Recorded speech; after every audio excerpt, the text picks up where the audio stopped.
Good afternoon, everybody. We wanted to provide our thoughts on yesterday's tragic loss of Kyle Busch, and here to do that is NASCAR CEO Steve O'Donnell.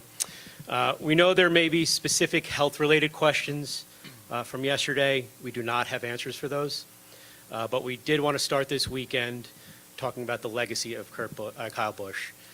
So we have Steve here to do that. So Steve, can you help us do that, please? Thanks, Mike. So I've spent 31 years in this sport, and Kyle Busch has been part of my life for 25 years. I watched him come into the sport as a teenager.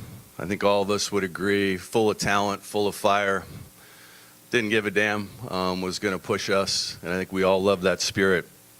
And over those years, I think everything you saw on the track was one thing, but there was so much more to Kyle Busch that I think it's important for people maybe even new to the sport to understand. So folks will often ask me when I'm around, what's NASCAR like? And my best description of NASCAR is it's like a family reunion every week. And those of you who have gone to family reunions, you know that from time to time families don't get along. But at the end of the day, everybody knows that they're all part of the family. If you look at our drivers, but just as equally when you think about family, that includes everybody in this room, media, team owners, drivers, sponsors. We're all part of that group when we think about that family reunion. And when you think about drivers in particular, you get to watch drivers come into the sport, young, hungry. Hopefully you see them win, and you see them grow up, and you see them learn. You also get a chance when you're in some of our positions to watch drivers off the track. You get to see them maybe find a friend, a girlfriend, becomes a wife. They become fathers, they have kids, they start families. And you celebrate all that together because each and every weekend we are together and we're there to celebrate it. And that's what this sport is. And Kyle Busch lived just about every chapter of what you can do in NASCAR. What most people saw, rowdy, he's fierce, he's competitive, always good for a great quote. My favorite interview Kyle Busch ever gave, and I wish I could do it every weekend, and I know most of you probably hated it, but everything's great. And he just kept saying it over and over and over again. That's Kyle. One of my favorite moments as well back in Texas, he would challenge NASCAR on some rules.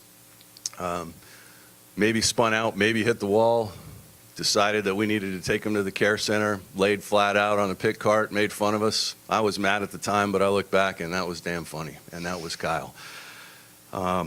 Always good to egg on the fans, played that villain and was a winner. And the iconic bow, I think we're all going to remember as well. So his stats speak for themselves, right? He's a two-time champion. He's won more National Series races than anyone in our history, and no doubt first ballot Hall of Famer for sure. But what few people saw was what Kyle also did off the track, because he didn't talk about it a lot.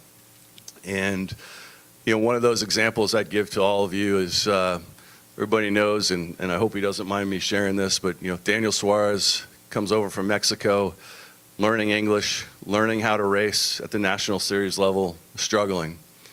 Received a call every week from Kyle Busch. Never talked about it, just how do I make you better? How do I keep things going?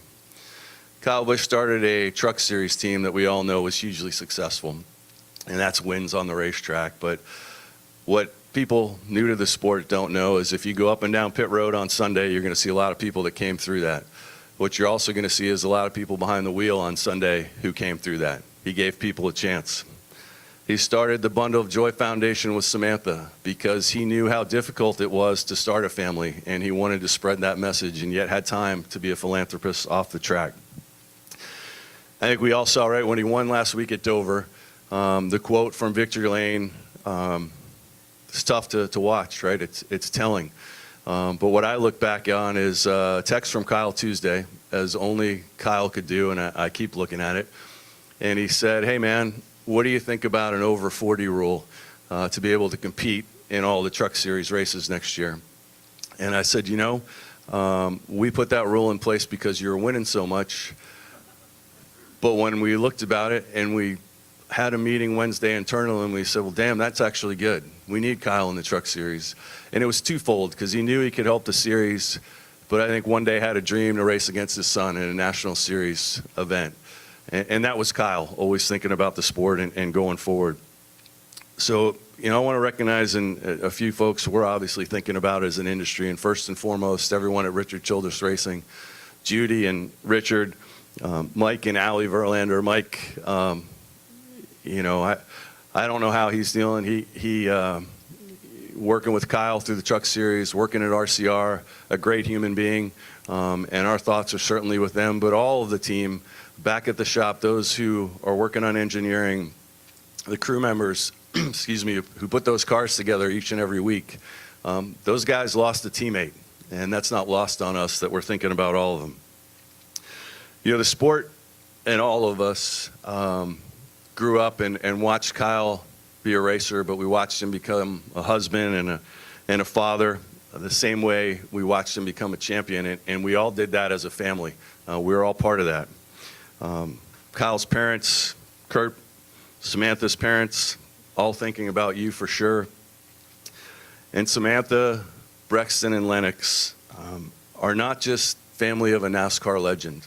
They are part of the NASCAR family, and they always will be, because that's what family does. And when I talked about the family reunion part, and I think personally about Kyle Busch and NASCAR. And to me, Kyle Busch just defines what it means to be a racer in NASCAR. Everything about it, the fire, the greatness, the heart that sometimes you rarely saw. The sport was truly lucky to have him. And I believe I can speak for everybody in the sport, and I'll just say this, for me personally, the family reunions week to week are just not going to be the same without him, but we're going to do our damn best to continue his legacy and support his family. So with that, I'm happy to take any questions.